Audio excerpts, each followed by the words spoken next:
So আমরা আমাদের গত দিনের ক্লাসে আমরা আইএলটিএস রিডিং এর যে ক্লাস সেটি শুরু করেছি। আমরা আমাদের ক্লাসগুলোতে স্পেশালি রিডিং এর গত ক্লাসটাতে আমরা মূলত কেমব্রিজ 16 থেকে প্র্যাকটিস করেছি। Cambridge 16 test 1। তো আমরা এটাকেই সামনে রাখবো পুরো ইয়াটাতে, রিডিং সেকশনটার জন্য। তো আমরা শুরুতেই আমাদের রিডিং প্যাসেজে চলে যাচ্ছি। সো দেখেন, আমরা গতদিন যেটা করেছি যে এই প্যাসেজটা আমরা করেছি, রিডিং প্যাসেজ 1। আর প্যাসেজের নাম ছিল why we need to protect polar bears. হ্যাঁ, আপনাদের হোমওয়ার্ক দেয়া ছিল। এখানে আমরা ট্রু ফলস নট গিভেন এই টাইপের যে কোশ্চেন 1 থেকে 5 পর্যন্ত আমরা প্র্যাকটিস করেছিলাম ক্লাসে। এবং এটা বলা হয়েছিল যে আপনারা বাসায় 6 এবং 7 নাম্বারটা প্র্যাকটিস করে দেন আমাকে কোশ্চেন গুলা পাঠাবেন। কয়েকজন ভাই পাঠিয়েছেন, তাদেরকে থ্যাঙ্কস। আর যারা পাঠাতে পারেন নাই, তাদের উচিত ছিল হোমওয়ার্কটি কমপ্লিট করা। ঠিক আছে? আচ্ছা, বেসিক্যালি আমরা আজকের ক্লাসে এই প্যাসেজের 8 থেকে 13 নাম্বার কোশ্চেন, আপনারা যদি একটু দেখেন, question 8 to 13, complete the table below. মানেটা হচ্ছে ভেরি সিম্পল। এখানে যে টেবিলটি দেওয়া আছে, মানে যে গ্যাপটি দেওয়া আছে, এই ফিল ইন দ্য গ্যাপ, যেটা এই যে এই গ্যাপ গুলা আমাদেরকে শূন্যস্থানগুলোকে ফিল আপ করতে হবে কোশ্চেন ফাইন্ড আউট করে আমাদের প্যাসেজ থেকে। তো ভেরি সিম্পল টাইপের কোশ্চেন। আমরা এই প্যাসেজটি শুরু করার আগে, আজকের যে কোশ্চেনটা সেটা শুরু করার আগে আমরা কয়েকটি বিষয় আমাদের একটু মাথায় রাখতে হবে, কনসার্নে রাখতে হবে। সেটি হচ্ছে, আমরা জানি যে IELTS reading a total 40টা question থাকে। তো এই 40টা কোশ্চেনের মধ্যে কয়েকটা কোশ্চেন প্যাটার্ন থাকে। হ্যাঁ, তার মধ্যে অন্যতম হচ্ছে fill in the blanks, true false not given. এই দুইটা টাইপের কোশ্চেন মূলত অনেক বেশি পরিমাণে থাকে। মানে 40টার মধ্যে দেখা যায় যে 18-20টা, কোনো কোনো সময় 25টাও ফিল ইন দ্য ব্লাঙ্কস এবং true false not given question থাকতে পারে। সো এই কোশ্চেন দুইটা পুরা রিডিং এর যে কোশ্চেন প্যাটার্ন, সেই কোশ্চেন প্যাটার্ন গুলোর মধ্যে এই দুইটা টাইপের কোশ্চেন কম্পারেটিভলি অনেক সহজ, তুলনামূলকভাবে অনেক সহজ। তো আমরা স্টুডেন্টদেরকে পরামর্শ দিয়ে থাকি যে রিডিং এর ক্ষেত্রে ফিল ইন দ্য ব্লাঙ্কস এবং ট্রু ফলস নট গিভেন এই দুইটা টাইপের কোশ্চেন যাতে কোনোভাবেই মিস না হয়, বা আমরা 100% অ্যাকুরেসি আনতে পারি। যদি আমরা সেটা করতে পারি, তাহলে আমাদের যে স্কোর, ব্যান্ড স্কোরটি অনেক বুস্ট হবে। ঠিক আছে? অনেক বেড়ে যাওয়ার সম্ভাবনা রয়েছে। তো যার কারণে এই দিকটাতে একটু ফোকাস করা। সো আমরা আজকে সেই ফিল ইন দ্য ব্লাঙ্কসটা করছি। গতদিন আমরা ট্রু ফলস নট গিভেন করেছিলাম। আপনারা সবাই বলেছিলেন যে মোটামুটি সবাই বুঝতে পারছেন। বাকিটা আপনাদেরকে প্র্যাকটিস করতে হবে। তাহলে রিডিং এর জন্য ফার্স্ট যে টিপস, সেটি হচ্ছে ফিল ইন দ্য ব্লাঙ্কস এবং ট্রু ফলস নট গিভেন এর ক্ষেত্রে 100% অ্যাকুরেসি কনফার্ম করা, প্রথম টিপস। দ্বিতীয় টিপস হচ্ছে how you can improve your specific question type, such as fill in the blanks, true false not given, or heading matching, or MCQ, etc. etc. In this point, you should to know that you should to practice a specific question pattern in a time frame, such as you can practice fill in the blanks for 5 days or 7 days, or true false not given it also for 5 days or 7 days, and heading matching you should to practice 5 days to 7 days. So আপনি যদি ধরেন যে feel in the blanks আপনি practice করছেন, পুরা কেমব্রিজের যত feel in the blanks আছে আপনি সবগুলো একসাথে শেষ করে ফেলেন, 5 দিন 7 দিন যা লাগে, দেখবেন যে এগুলা করার পরে আপনার কাছে ফিল ইন দ্য ব্ল্যাঙ্কস আর একটাও বাদতেছে না, 100% অ্যাকুরেসি হচ্ছে। এরপরে আপনি আরেকটা কোশ্চেন প্যাটার্ন ধরলেন, ধরেন ট্রু ফলস নট গিভেন, পুরা এক সপ্তাহ আপনি ট্রু ফলস নট গিভেনই করলেন, শুধু ট্রু ফলস নট গিভেন, যত জায়গায় পৃথিবীর যত জায়গায় বিশেষ করে ক্যামব্রিজের 9 থেকে 19 পর্যন্ত যত ট্রু ফলস নট গিভেন আছে সব true false not given and yes no not given যত কোশ্চেন আছে আপনি কমপ্লিট করে ফেললেন।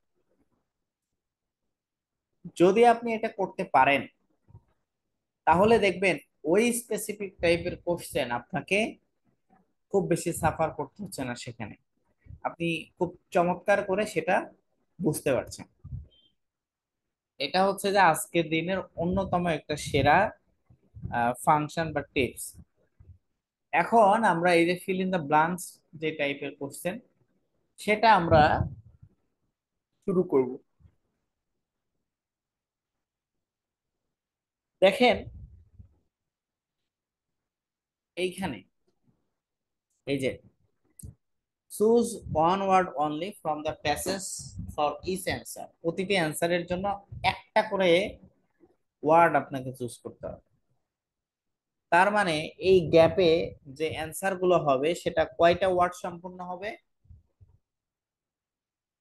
কয়টা ওয়ার্ড সম্পন্ন অ্যান্সার হবে, একটা ওয়ার্ড একটা ওয়ার্ড। একটা।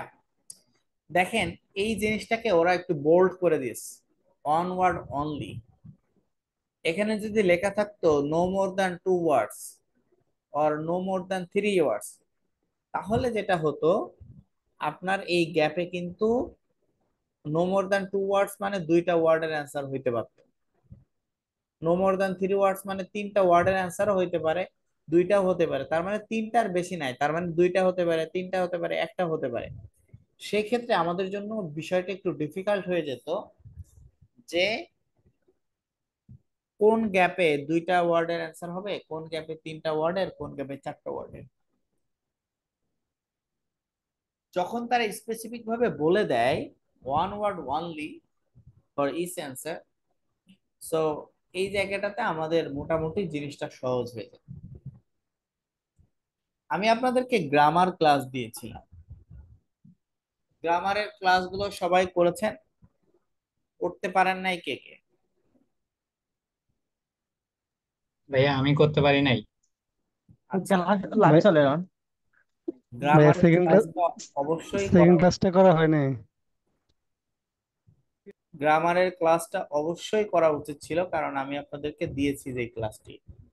আর যারা করতে পারেন নাই তাদের জন্য আহ, আমার পরামর্শ হচ্ছে অবশ্যই আজকে রাতেই গ্রামারের ক্লাসটা অবশ্যই দেখবেন, এবং এই যে ক্লাসের যে ভিডিও রেকর্ডিংটা সেটা আবার পরে দেখবেন। আর যদি আপনার মোটামুটি বেসিক ঠিক থাকে সো আপনি এই ক্লাসটি ধরতে পারবেন। ওকে, সো আমরা শুরু করি, দেখি হেডিংটা কি দিয়েছে, reasons why polar bear should be protect, কি কি কারণে পোলার বিয়ারদেরকে আমাদের প্রোটেক্ট করা উচিত। সো কি কি কারণে দেখি, শুরুটা বলতেছে people think of bears as unintelligent and dash. আচ্ছা, যারা আমাদের পার্টস অফ স্পিচ এর ক্লাসটা করেছেন আমরা জানি, যারা করেননি তারাও অনেকে জানতে পারে, এন্ড দিয়ে কোনো কিছু যুক্ত হলে, ধরেন একটা ওয়ার্ডের সাথে আর একটা ওয়ার্ড যুক্ত হলো এন্ড দিয়ে, তাহলে ধরেন এন্ড এর আগে এই যে আনইন্টেলিজেন্ট আছে, এটা কোন parts of speech? Adjective, adjective, কোন পার্টস অফ স্পিচ একটু লাউডলি বলবেন। Adjective, adjective. Adjective, great. আচ্ছা এখন বলেন তো, অ্যাজেক্টিভ আছে এন্ড দিয়ে একটা গ্যাপ আছে, তাহলে এই গ্যাপে কি হবে? ওইখানেও অ্যাডজেক্টিভ। অ্যাডজেক্টিভ হবে। এখানেও একটা কি অ্যাডজেক্টিভ হবে? হবে। অ্যাজেক্টিভ হবে। জি ভাই, এটা আচ্ছা, প্যারালিগ্রাম। তাহলে আমরা প্রথমটাই ধরতে পারছি যে এখানেও একটা অ্যাজেক্টিভ হবে। এখন হচ্ছে আমরা কি প্যাসেজে সরাসরি আনইন্টেলিজেন্ট এটা পাবো নাকি অন্য কোনো ওয়ার্ড পাবো? এই জায়গায় তারা আনইন্টেলিজেন্টের জায়গায় প্যারাফ্রেজ করে অন্য কোনো ওয়ার্ডও ব্যবহার করতে পারে, অন্য কোনো সিনোনিমাস ওয়ার্ডও ব্যবহার করতে পারে, আবার আনইন্টেলিজেন্টও ব্যবহার করতে পারে। আর সেটাও কিন্তু অবশ্যই অ্যাজেক্টিভই হবে। মানে এই আনইন্টেলিজেন্ট যেটা অ্যাজেক্টিভ, এখানে যদি সিনোনিমাস কোনো কিছু ব্যবহার করতে হয়, প্যারাফ্রেজিং কোনো কিছু ব্যবহার করতে হয়, সেটাও কি হবে? অ্যাজেক্টিভই হবে। প্যাসেজে অ্যাজেক্টিভই কোনো একটা ওয়ার্ড থাকবে। সো আমরা বলছি এখানে একটা অ্যান্সার হবে, সেটা অ্যাজেক্টিভ। অ্যাডজেক্টিভ। আচ্ছা, however this may not be correct. For example, in Tennoji Zoo a bear has been seen using a branch as a, আচ্ছা, যেমন আপনাকে যদি বলা হয় রহিম is considered as a pioneer in his profession, considered as a, আচ্ছা এইগুলা একটা বিষয়। আর একটা ইম্পর্টেন্ট হচ্ছে এই গ্যাপের আগে একটা এ আছে, কি আছে এখানে? এ আছে। এ, এ আছে। আচ্ছা বলেন তো, এ যদি থাকে তাহলে গ্যাপে প্রথমত কোন পার্টস অফ স্পিচ হবে? নাউন। নাউন হবে। সেটা সিঙ্গুলার না noun, প্লুরাল হবে? সিঙ্গুলার ওটা হবে, singular, সিঙ্গুলার যেহেতু হবে এ যেহেতু এ রয়েছে। আছে। গুড। এখন সেটা ভাওয়েল সাউন্ড যুক্ত হবে নাকি কনসোনেন্ট সাউন্ড যুক্ত হবে? কনসোনেন্ট সাউন্ড যুক্ত হবে কনসোনেন্ট যেহেতু হবে। এ আছে। Consonant sound. গ্রেট। তাহলে আমরা কিন্তু এখানে তিনটা ক্লু পেয়ে গেছি। তার মানে মানে কোন ব্রাঞ্চকে কোন একটা কিছু হিসেবে ব্যবহার করতেছে, কি হিসেবে, এখন সেটা আমরা আমাদের প্যাসেজে খুঁজবো। সেটা ডেফিনেটলি একটা নাউন হবে, সেটা সিঙ্গুলার নাউন হবে এবং কনসোনেন্ট সাউন্ড যুক্ত, রাইট? জি ভাইয়া। ওকে, এরপরে আসেন this allowed him to knock down. আচ্ছা, দিস অ্যালাউড হিম এটা তাকে হেল্প করছিল। অ্যালাউ মানে কি? অনুমতি দেওয়া টাইপের। অনুমতি যদি দেওয়া, দেওয়া বা অ্যালাউ মানে সাপোর্ট হেল্প করে। করা হতে পারে, হ্যাঁ, বা সহায়ক হওয়া। ঠিক আছে, এটা তার সহায়ক হচ্ছিল to knock down. Knock down মানে কি কেউ জানি? উম, কোনো কোনো কিছু সম্পর্কে জানতে পারা এরকম না, তাকে। নকডাউন মানে খোলা, খোলা, ছাড়ানো বা খোলা। ঠিক আছে, নকডাউন সাম ড্যাশ। আমরা যেমন বললাম যে এটা আছে, এ থাকার কারণে এখানে নাউন হচ্ছে, একটা নাউন বা প্রোনাউন হবে। ওকে, সাম থাকলেও গ্যাপে কি হবে কোন দিই? নাউন বা প্রোনাউন হবে, noun, নাউন বা প্রোনাউন হবে। কারণ আচ্ছা, সাম হচ্ছে ডিটারমিনার। জি। এখন এখানে একটা ইন্টারেস্টিং টুইস্ট আছে, সেটা হচ্ছে ধরেন কোন একটা গ্যাপে নাউন হবে আমরা বুঝতেছি, এখন সেই গ্যাপের আগে এ বা এন নাই, তাহলে সেই নাউনটা ডেফিনেটলি হয় প্লুরাল নাউন হবে, না হলে আনকাউন্টেবল নাউন হবে। কি হবে বলেন তো? হয় প্লুরাল নয়তো আনকাউন্টেবল। কখন হবে এটা? যদি গ্যাপের আম আগে এ থাকে, বা এন না থাকে। এবং যদি এর আমরা না, বুঝি যে ওই গ্যাপে একটা নাউন বসবে কিন্তু এ বা এন নাই গ্যাপের আগে, শুরুতে আমাদেরকে শিওর হতে হবে এখানে কোন পার্টস অফ স্পিচ বসবে। দেন আমাদেরকে দেখতে হবে যে সেখানে গ্যাপের আগে কি এ বা এন আছে, তো নাই, তাহলে সেটা হয় প্লুরাল না হলে কি আনকাউন্টেবল নাউন। জিনিসটা ক্লিয়ার আনকাউন্টেবল। হয়? ওকে, নেক্সট আসি। A wild polar bear worked out a method of reaching a platform where a dash was located. এখানেও বলেন গ্যাপের আগে কি আছে? এ আছে ভাইয়া। আর্টিকেল আছে। এ আছে, সুতরাং কি নাউন আছে? হবে। তাহলে একই, এখানে একটা নাউন হবে, সেটা আবার সিঙ্গুলার নাউন এবং সেটা কি সাউন্ড যুক্ত? Consonant consonant. সাউন্ড। ওকে, এরপরেরটা দেখি। Polar bear have displayed behaviour such as conscious manipulation of objects and activity similar to a dash. এখানেও এ আছে, একই বিষয়। একই সেম। এটা একটা নাউন, সিঙ্গুলার নাউন, প্লাস সেটা কি কনসোনেন্ট সাউন্ড। আচ্ছা, তাহলে শুরুতে আমাদেরকে যেটা করতে হবে সেটা হচ্ছে আমাদেরকে এই যে আমরা যেরকম একটা অ্যান্সার গেস করলাম, কি করলাম বলেন তো? অ্যান্সার গেস করলাম। আনসার। এখন এইভাবে করে যদি আমরা জাস্ট অ্যান্সার গুলো একটু আইডিয়া করে নিতে পারি, তাহলে আমাদের জন্য কি সেটা অ্যান্সার গুলোকে পিক আপ করাটা সহজ না বলেন তো? জি ভাইয়া। সহজ হবে। আচ্ছা, তাহলে আমরা শুরুতেই চলে যাব হচ্ছে এই এই কোশ্চেনে যে people think of bears as unintelligent and something.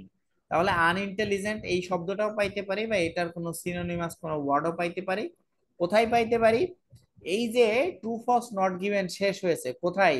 আপনারা করছেন কে কে দেখেন তো, এই ট্রু ফলস নট গিভেন কোথায় শেষ হয়েছে, কোন প্যারাতে?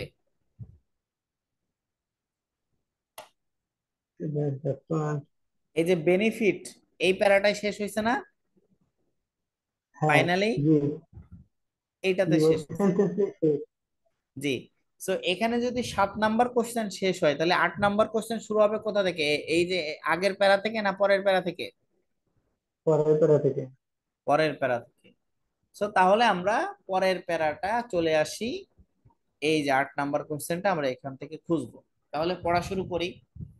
The medical benefits of polar bear for humanity certainly have their importance in our conservation efforts, but this should not be the only factors taken into consideration.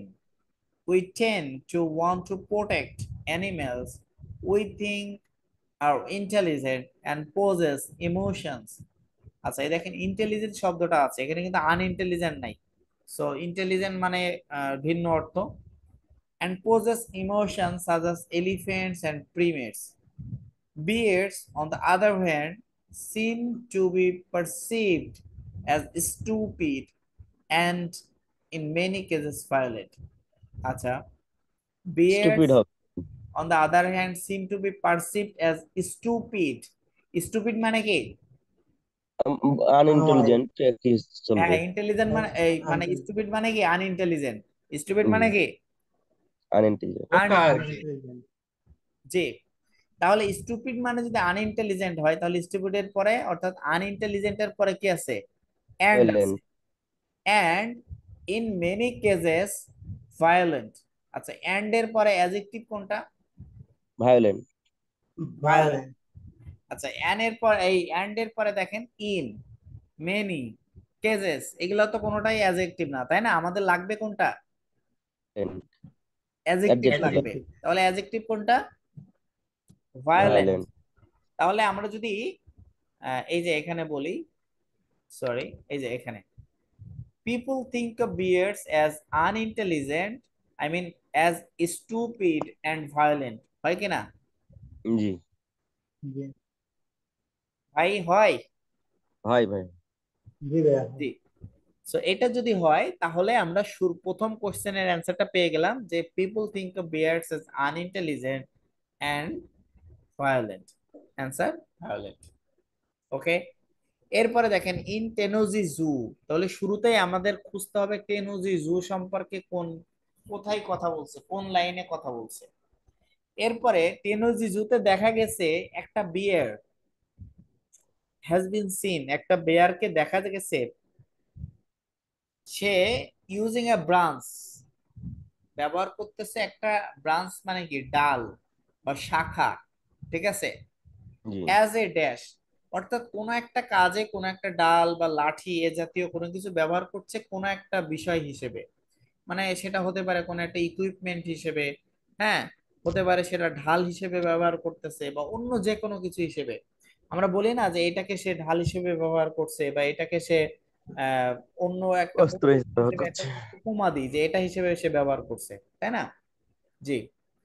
তাহলে আমরা টেনোজি জুতে যাই, দেখি তারপরে সে কি বলতেছে। দেখেন, এরপরে আসি তাহলে। আমাদের লাস্ট কোশ্চেন, এই যে অ্যান্সারটা পেলাম, এই যে ভায়োলেট।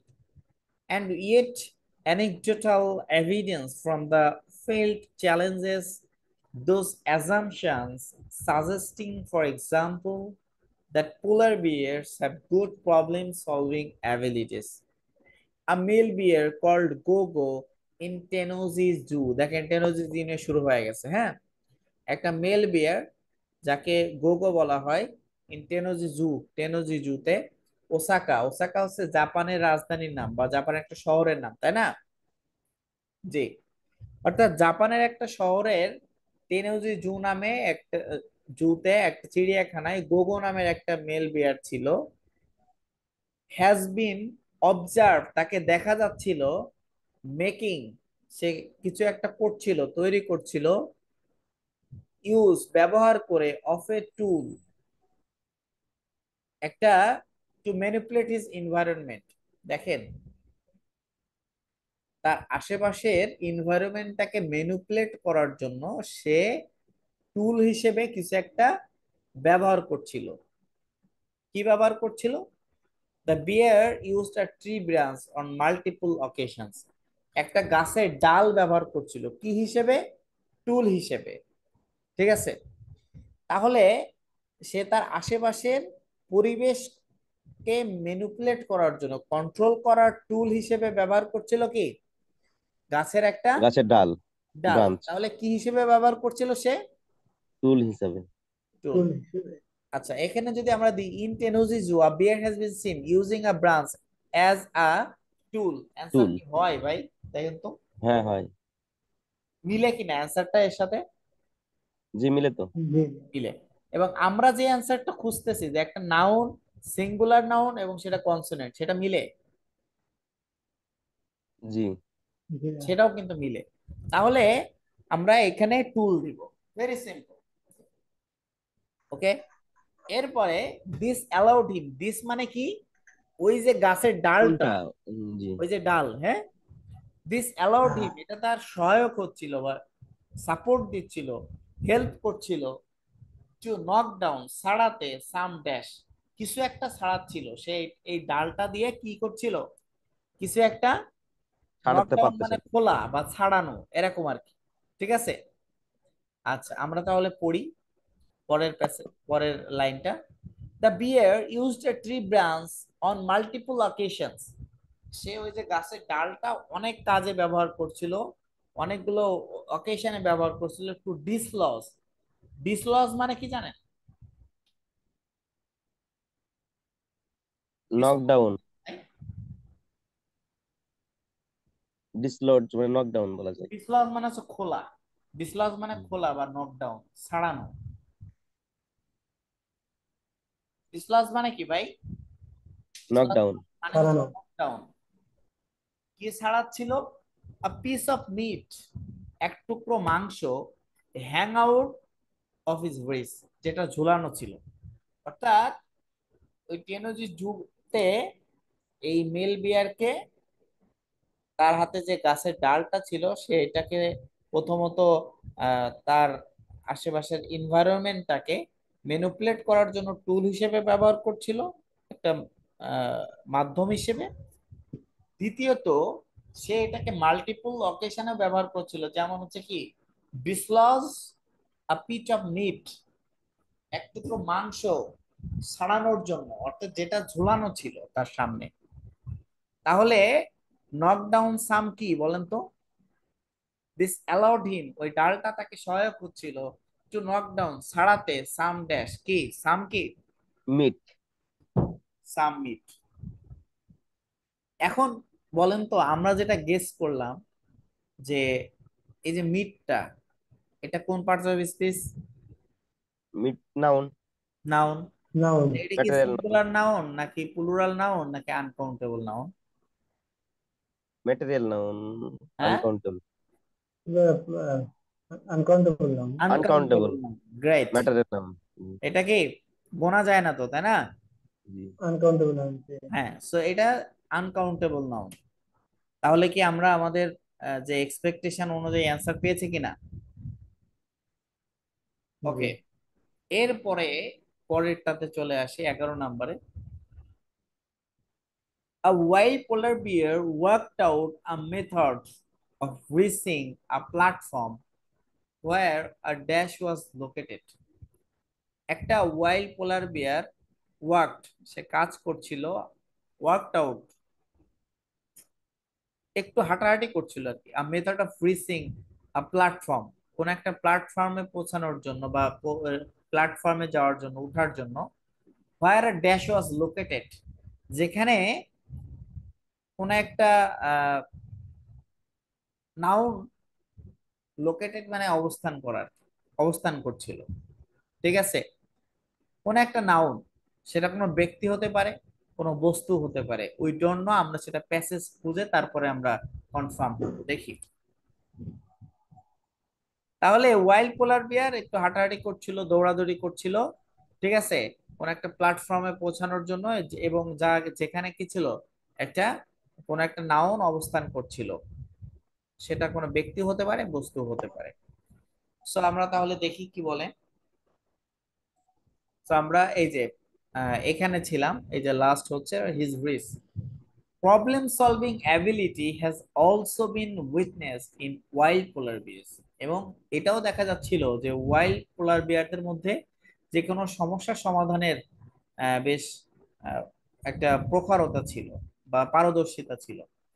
অলদো, যদিও, not as obviously as with Gogo, বলছে যে যদিও এটা ওই গোগো বা এটার মতো নয় এক্স্যাক্টলি, ক্যালকুলেটেড মুভ, খুব ক্যালকুলেটেড মুভ মানে কি বলেন তো? হিসাব চিন্তা করে ভাবনা চলা। করে আগানো আর কি, বিষয়টা এরকম, তাই না? একটু চিন্তা ভাবনা করে মুভ করছিল, বাই এ মেল বিয়ার, একজন মেল বিয়ার একটু হাঁটাহাঁটি করছিল, ইনভলভ রানিং এন্ড জাম্পিং, এবং সে দৌড়াদৌড়ি করছিল, রান করছিল, জাম্প করছিল, লাফালাফি করছিল, অন টু ব্যারেলস, কোথায়?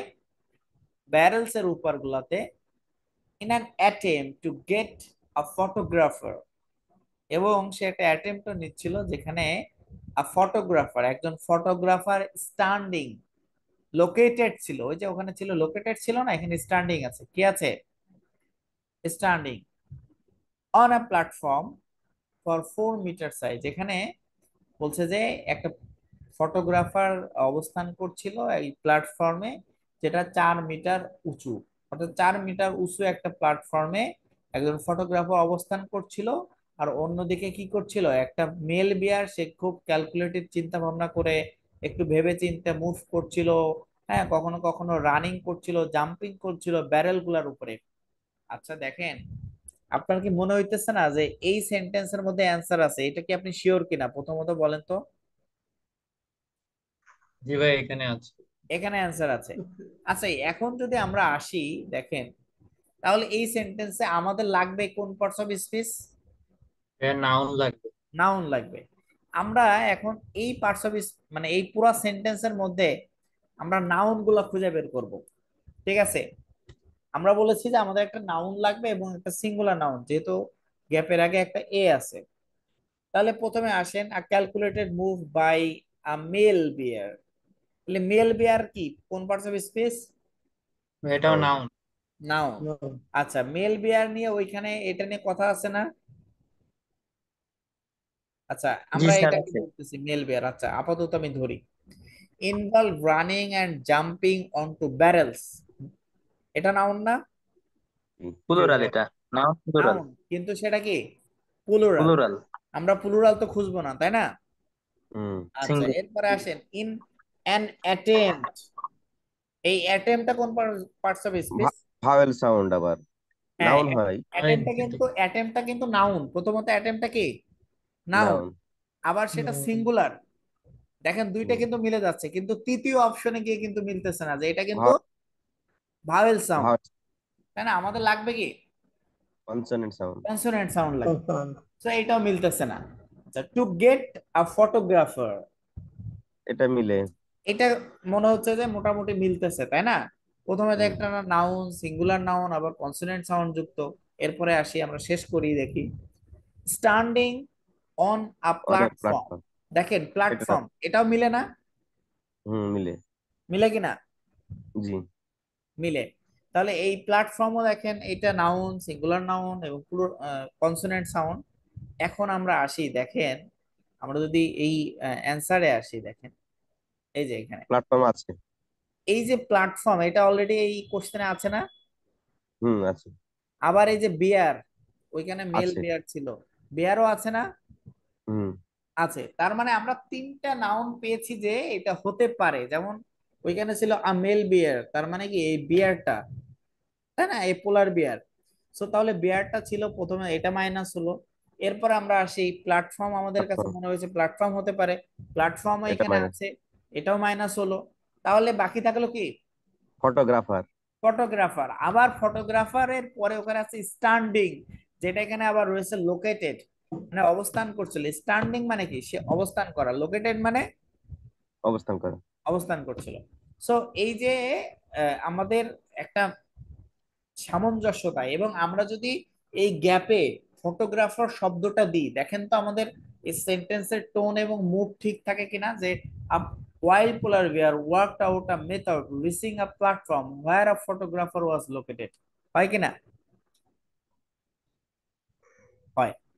এখানে একটা মানে আমাদের আজকের এই রিডিং এর অন্যতম একটা টিপস, সেটা হচ্ছে কোনো একটা এখানে একটা সিঙ্গেল ওয়ার্ড, কোনো একটা সিঙ্গেল এখানে যেই ওয়ার্ড গুলো আছে, যে ওয়ার্ড গুলো এখানে আছে, কোন একটা ওই ওয়ার্ড গুলার কোন সিঙ্গেল ওয়ার্ড এই গ্যাপ গুলাতে কোনো অ্যান্সার হিসেবে বসবে না আইএলস 100% ক্ষেত্রে। তার মানে ধরেন এখানে প্ল্যাটফর্ম আছে, এটা আপনি 100 বা না 1000% শিওর যে এই প্ল্যাটফর্ম কোনোভাবেই কোনো অ্যান্সারে এই এই এই গ্যাপ ফিলে বসবে না। অন্তত এই গ্যাপ ফিলে, এই যে 8 থেকে 13 নম্বর এই পর্যন্ত যে গ্যাপ ফিল, এই 6টা গ্যাপে কোনো গ্যাপে অ্যান্সার হিসেবে প্ল্যাটফর্ম বসবে না। ক্লিয়ার ভাই? জি ভাইয়া ক্লিয়ার। এটা 100% ক্ষেত্রে, এটা মাথায় রাখতে হবে। তার মানে আপনার কাছে এই যে দেখেন, আমরা কিন্তু এটা খুব শিওর ছিলাম যে ওইখানে প্ল্যাটফর্ম আছে। এটা তো হইতেও পারে যে হোয়ার আ প্ল্যাটফর্ম ওয়াজ লোকেটেড, কোন একটা প্ল্যাটফর্ম অবস্থান করছিল, হতে পারে। তো এইটা হতেও পারতো, কিন্তু না, এটা হবে না, কারণ প্ল্যাটফর্মটা তো নিজেই এই ওয়ার্ডটা আমাদের এই কোশ্চেনেই আছে, স্টেটমেন্টে আছে। সো কোনোভাবেই এই অ্যান্সারটি আমাদের মানে কোশ্চেনের অ্যান্সার হিসেবে বসার সুযোগ নাই, সম্ভাবনা নাই, এটা কোনোভাবেই সুযোগ নাই। তাহলে এই যে গ্যাপ ফিল, আমরা এই যে 8, 9, 10, 11 এই চারটা করলাম, এই চারটা বুঝতে কারো ন্যূনতম সমস্যা হয়েছে এরকম কে কে আছেন একটু বলেন? ভাইয়া মানে বুঝতে পারি সমস্যা নাই। হয়েছে বলেন, আমি আবার আবার বুঝাবো। স্যার, সমস্যা এটাতে হয় না, কিন্তু মনে হচ্ছে খুব বেশি পড়তে হবে যদি অ্যান্সার করতে হয়। হ্যাঁ ডেফিনেটলি, আমি তো আপনাদেরকে শুরু থেকেই বলেছি, এবং আমি কিন্তু আজকে ক্লাসের শুরুতেই একটা কথা বলেছি, সেটা হচ্ছে আজকে আমি আপনাকে এই যে গ্যাপ ফিল করাইলাম, তাই না? আগামী 2 দিন আপনার তো অফ ডে আমাদের, তাই না?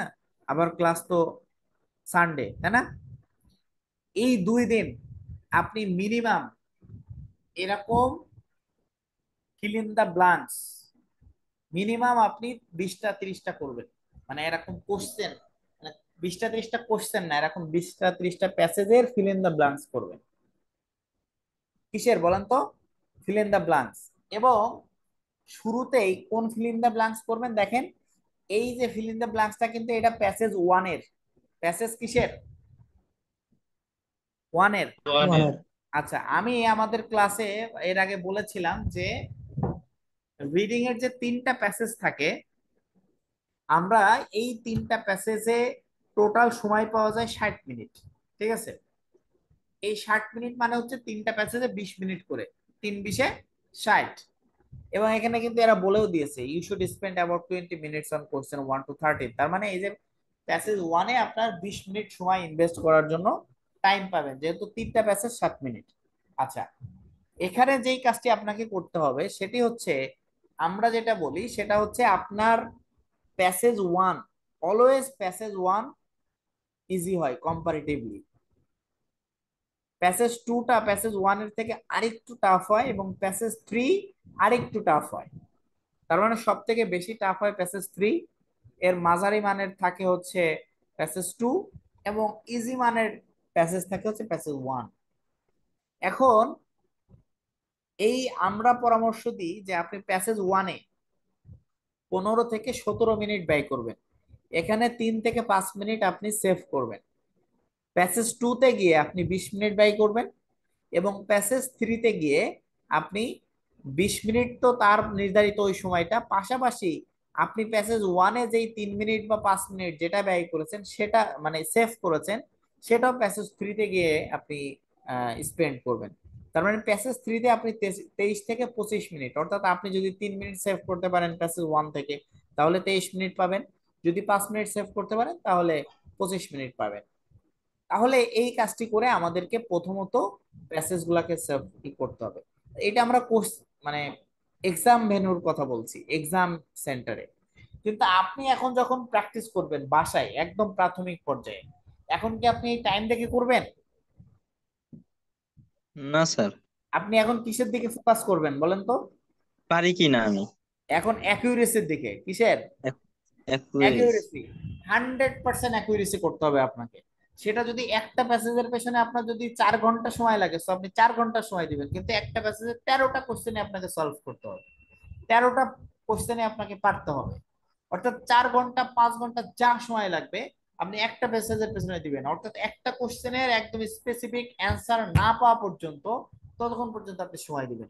হ্যাঁ, আপনি যখন এক্সামের জন্য প্রিপারেড হয়ে যাবেন, আপনি যখন প্র্যাকটিস মানে আমাদের কোর্স শেষ হয়ে যাবে, আপনি প্র্যাকটিস করবেন, এরপরে এক্সামের জন্য সরাসরি প্রস্তুতি নেবেন, তখন থেকে আপনি ওই টাইমটা কমানো শুরু করবেন, যে আসলে আপনি ওই সময়ের মধ্যে পাচ্ছেন কিনা। হ্যাঁ, এই জায়গায় আপনি যখন আসলে একটা নির্দিষ্ট সময় ধরে এটা প্র্যাকটিস করবেন, 2 মাস বা 3 মাস, এই 2 বা 3 মাস পরে আপনি ডেফিনেটলি এটা 1 ঘন্টার মধ্যে শেষ করতে পারবেন, কোনো সমস্যা না, ইজিলি পারবেন। কারণ আপনি এখন একটা কোশ্চেন খুঁজতে যত কঠিন লাগবে, 3 মাস পরে বা 2 মাস পরে খুঁজতে কিন্তু এরকম সময় বা এরকম পরিশ্রম আপনার লাগবে না, খুব সহজে পেয়ে যাবেন।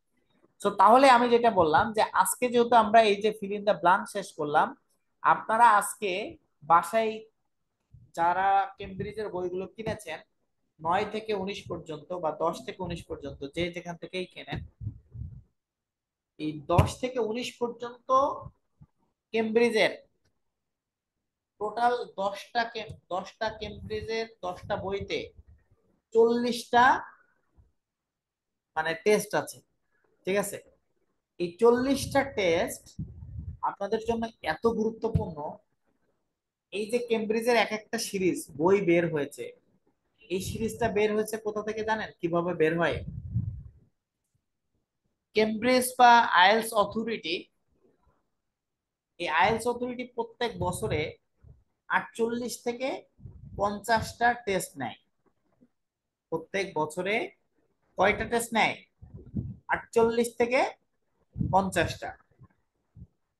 48 থেকে 50টা টেস্ট, তারা এই টেস্টের মধ্য থেকে সব থেকে স্ট্যান্ডার্ড 4টা টেস্ট নিয়ে আপনার একটা কেমব্রিজের সিরিজ বের হয়। তার মানে কেমব্রিজ 19 রিসেন্ট যে কেমব্রিজটা বের হয়েছে, সেটা হচ্ছে গত বছরের যে 50টা টেস্ট হয়েছে, ওই 50টা টেস্টের মধ্যে সব থেকে স্ট্যান্ডার্ড 4টা টেস্ট নিয়ে কেমব্রিজ 19 সিরিজের বইটা বের হয়েছে। তো তাহলে বুঝতে পারছেন যে এই বইটা বা এই সিরিজটা কত চমৎকার এবং আউটস্ট্যান্ডিং। তো যার কারণে প্র্যাকটিসের জন্য আপনার কেমব্রিজের বাইরে আর কোনো কিছুই লাগবে না, আপনি জাস্ট কেমব্রিজটাকে আপনার সামনে একমাত্র আইএলস এর বাইবেল হিসেবে নেবেন কেমব্রিজটাকে। সো এটা যদি আমরা নিতে পারি তাহলে দেখবেন যে আপনি ওই কেমব্রিজের প্রত্যেকটা কেমব্রিজের যে 4টা করে টেস্ট আছে, ওই 4টা করে টেস্টের রিডিং সেকশনে গিয়ে প্যাসেজ 1-এ যে ফিল ইন দ্য ব্লাঙ্কস গুলো আছে, দেখেন এগুলোও কিন্তু প্যাসেজ 1-এ।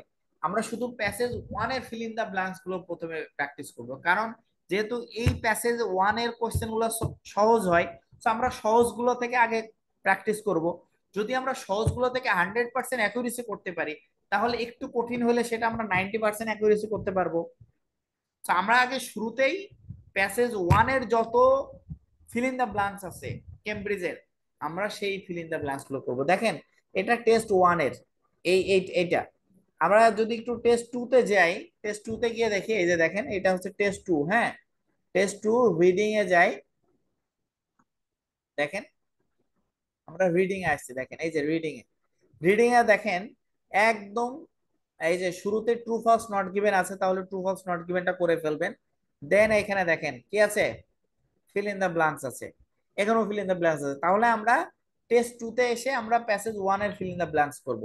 টেস্ট 3-তে যান, আপনি দেখেন টেস্ট 3-তে কি আছে, এই যে দেখেন এটা টেস্ট 3। হ্যাঁ, এটা লিসেনিং, এরপরে হচ্ছে এটা হচ্ছে রিডিং, এই যে দেখেন রিডিং, এই যে দেখেন রিডিং এ এখানে ট্রু ফলস নট গিভেন, এরপরে কি আছে, ফিল ইন দ্য ব্লাঙ্কস।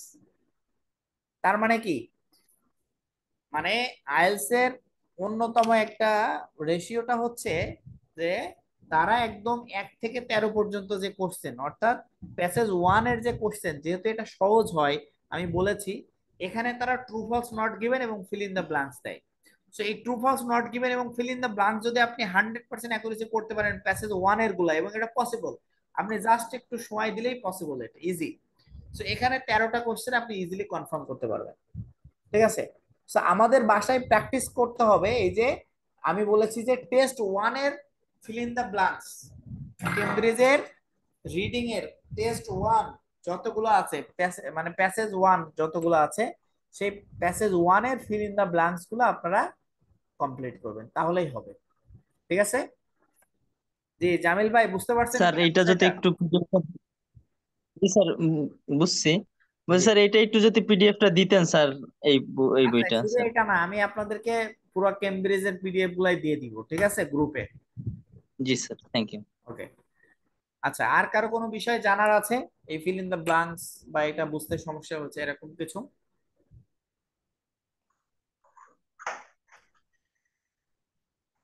হ্যাঁ, ইয়ামিন ভাই আমি আপনাকে শুনতে পাচ্ছি না, একটু লাউডলি বলবেন কাইন্ডলি। হ্যাঁ ভাইয়া, বুঝতে পারছি। Okay good. জি আর কারো কোনো বিষয় জানার বা প্রশ্ন স্যার আছে? স্যার আমার একটা বিষয় জানার ছিল। জি জি ভাইয়া বলেন, আবু জাফর ভাই। স্যার ওই যে মনে করেন আমাদের এই যে প্যাসেজ যেটা দেওয়া আছে আর কি, হ্যাঁ আমাদের ফিল ইন দ্য গ্যাপসে যখন এই যে গ্যাপটা থাকে, এখানে প্যাসেজের সিনোনিম বা অ্যান্টোনিম এই টাইপের কোনো ধরনের আনসার কি আমাদের দেওয়া মানে লাগতে পারে কিনা, নাকি প্যাসেজেই আনসারটা দেওয়া থাকবে এরকম হ্যাঁ নির্দিষ্ট? হ্যাঁ এক্স্যাক্টলি, এটা চমৎকার কোশ্চেন। দেখেন এখানে এই যে ধরেন এই যে গ্যাপ, হ্যাঁ, গ্যাপের আগে যে আনইন্টেলিজেন্ট আছে না, গ্যাপের আগে যে আগে বা পরে যে ওয়ার্ড গুলো আছে এইগুলা নিয়ে তারা প্রচুর প্রচুর খেলবে, কিন্তু গ্যাপে যেটা হবে অ্যান্সার সেটা 100% প্যাসেজেই থাকবে। বুঝছেন কিনা ভাই? জি স্যার, বুঝেছি স্যার। ওইটা মানে অ্যান্সারের ক্ষেত্রে তারা কোনো সিনোনিমাস ব্যবহার করবে না এখানে। ঠিক আছে, হুম, জি স্যার, খুবই বুঝছি। চমৎকার একটা কোশ্চেন করেছেন। অ্যান্সারের ভাইয়া ক্ষেত্রে সেই তারা ক্ষেত্রে কোনো সিনোনিমাস ব্যবহার করবে না, কিন্তু তারা অ্যান্সারের আগে বা পরের সেন্টেন্স গুলা বা হচ্ছে সেন্টেন্স স্ট্রাকচার চেঞ্জ করতে পারে, তারা সেখানে এই যে ওয়ার্ড স্ট্রাকচার চেঞ্জ করতে পারে, হ্যাঁ, ওয়ার্ডের সিনোনিমাস বা অ্যান্টোনিমাস ওয়ার্ড ব্যবহার করতে পারে। সো এইগুলা করতে পারে, অনেক খেলতে পারে, কিন্তু অ্যান্সারের ক্ষেত্রে একদম 100% যেটা আছে ওইটাই অ্যান্সারটাই এই গ্যাপে বসবে, প্যাসেজে যেটা আছে। ঠিক আছে ভাই? জি স্যার। জি আর কারো কোনো বিষয়? দেখেন এই যে আপনারা কোশ্চেন করছেন, দুইটা তিনটা বিষয় কিন্তু খুব চমৎকার করে একদম ক্লিয়ার হয়ে গেল। এজন্য আমি কিন্তু আপনাদেরকে ভাইয়া বারবার বলি যে আপনারা মানে কোনো কোশ্চেন থাকলে একেবারে নির্দ্বিধায় আমাকে বলবেন। আর দ্বিতীয়ত আমার কাছে তো আসলে সংকোচ বোধ করার কিছু নাই, ঠিক আছে? তো আশা এটা কি করছি শুধু এক আপনাদের। নম্বরে না জি ইয়ামিন ভাই বলেন। এটা কি শুধু এক নম্বরেই যে আনসারটা কারেক্ট থেকে, না এটা সবগুলো হ্যাঁ, এটা ফিলিং দ্য এটা গ্যাপ? সবগুলো গ্যাপের ক্ষেত্রে একদম মানে আইএলটিএস এর 100% সব জায়গায়, ঠিক আছে? জি জি প্রথমত হচ্ছে আইএলটিএস 100% কি করে, সিকোয়েন্স মেনটেন করে। 100% না, এটা 95 to 98%, ঠিক আছে? দুই একটা কোশ্চেন মানে 40টার মধ্যে একটা কোশ্চেন হয়তো এদিক ওদিক হইতে পারে, এটা আমরা একদম গোনার বাইরে। তাহলে আমরা 100%ই ধরে নিব যে তারা সিকোয়েন্স মেনটেন করে, অর্থাৎ 1 নাম্বার কোশ্চেনটা যেখানে বলবে 2 নাম্বার কোশ্চেনটা তার পরে বলবে, তার আগে বলবে না। ক্লিয়ার? জি। জি দ্বিতীয়ত হচ্ছে এই যে ফিল ইন দ্য ব্লাঙ্কস বা এই টাইপের, যেমন দেখেন আমরা যখন যদি কেউ কম্পিউটার বেসড এক্সাম দেয়, হ্যাঁ, মানে কম্পিউটারে বসে এক্সাম যদি কেউ দেয়, সো তাহলে যেটা হয় আইএলসে, এই যে রিডিং প্যাসেজটা আপনার একদিকে উঠে আসে, আর একদিকে এই যে আপনার অ্যান্সার শিট থাকে। সো সরাসরি ওই প্যাসেজ থেকে ধরেন যে অ্যান্সারটা আপনি ফাইন্ড আউট করলেন এখান থেকে, ধরেন এই যে ধরেন এই যে স্টুপিড অ্যান্ড এই যে ভায়োলেশন, হ্যাঁ, এই ভায়োলেন্ট এটা আপনি জাস্ট কপি করে অ্যান্সার শিটে পেস্ট করতে পারবেন যদি কম্পিউটার বেসড এক্সাম দেন, ঠিক আছে? তার মানে কপি করে পেস্ট করার সুযোগ যেহেতু আছে, তার মানে তো 100% শিওর যে ওই প্যাসেজের ওয়ার্ডটাই হুবহু এখানে হবে। আর আরো কোশ্চেন থাকতে পারে যে ভাই প্যাসেজে যদি মনে হচ্ছে যে একটা ওয়ার্ড প্লুরাল দেয়া কিন্তু গ্যাপে মনে হইতেছে সিঙ্গুলার হইতে পারে, এটা না। 100% প্যাসেজে যেই স্ট্রাকচারে আছে, যেই স্পেলিং এ আছে, 100% ওই স্পেলিংটাই এখানে হবে, কোনো ধরনের পরিবর্তন হবে না। ঠিক আছে ভাই? জি। আচ্ছা, আর কারো কোনো কথা বা জিজ্ঞাসা? ওকে, তো যদি না থাকে তাহলে আমরা শেষ করব। আর সবাই ভালো থাকবেন, আমার জন্য দোয়া